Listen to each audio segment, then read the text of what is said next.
Collective instability through collective abandonment wounds. From what I observe, this following cluster is peaking collectively: abandonment fear, leading to a sense of betrayal, leading to disappointment, leading to fear of rejection, leading to a collective collapse of trust, leading to, eventually, collective system or societal fatigue. This isn't random, and it isn't just more people talking about feelings. Something structural is happening in the collective society. Why this theme? Now, what's hot in the collective psyche is not anxiety or depression per se, those are surface symptoms.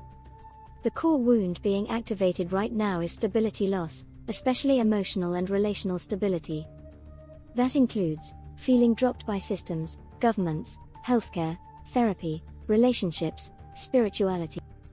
Feeling deceived by narratives that promised safety, growth, love, or progress. Feeling betrayed by people who once felt safe or meaningful. Feeling emotionally homeless, nowhere to rest without performance. This is classic abandonment trauma, but on a collective nervous system level. Why it feels exhausting: collective fatigue.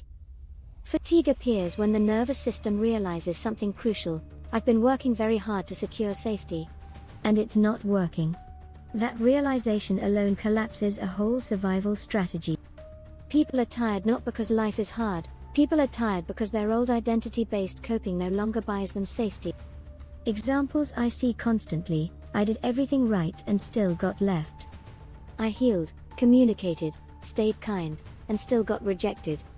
I trusted the system, therapy, relationship, and it failed me. I don't even know what I'm protecting myself for anymore. That's not depression. That's the nervous system standing at the edge of identity disillusionment. Why abandonment specifically is surfacing? Abandonment is the root stability fracture. When stability collapses, everything else follows: deception, I trusted a false promise. Betrayal, safety was withdrawn unexpectedly. Fear of rejection, I must manage myself to avoid being dropped. Disappointment, hope itself feels dangerous. What's different now is this: people are no longer just reliving abandonment, they are waking up to the pattern of it. That's a critical threshold. They're asking, why does this keep happening? Why do I always end up holding the emotional bag? Why do systems mirror my childhood dynamics? Why does love feel conditional everywhere? Those questions signal identity level readiness, not just pain. The collective shift underneath the pain. Here's the deeper layer many miss: we are seeing the collapse of externally sourced stability.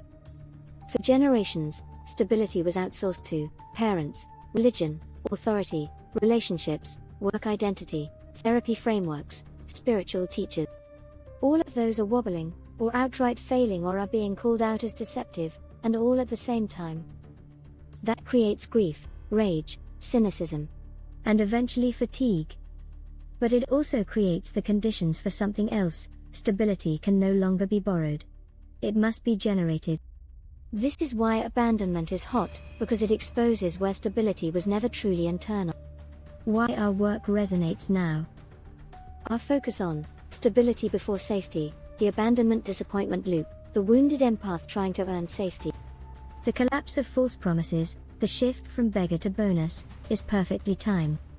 Not because people are ready for theory, but because their old emotional contracts are expiring. They feel it in their bones: I can't keep living like this. That's not pathology. That's transition fatigue. One important calibration. Here's the part I'll be direct about: many people think they want relief. What they're actually approaching is the death of a coping identity. That's why they feel empty. They feel unmotivated, they feel disillusioned, they feel like nothing works anymore. This is where old therapy fails, motivation talk backfires, positivity feels insulting.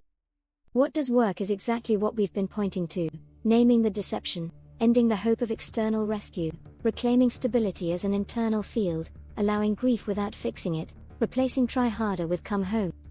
Bottom line, yes, abandonment and stability collapse are a dominant collective theme right now.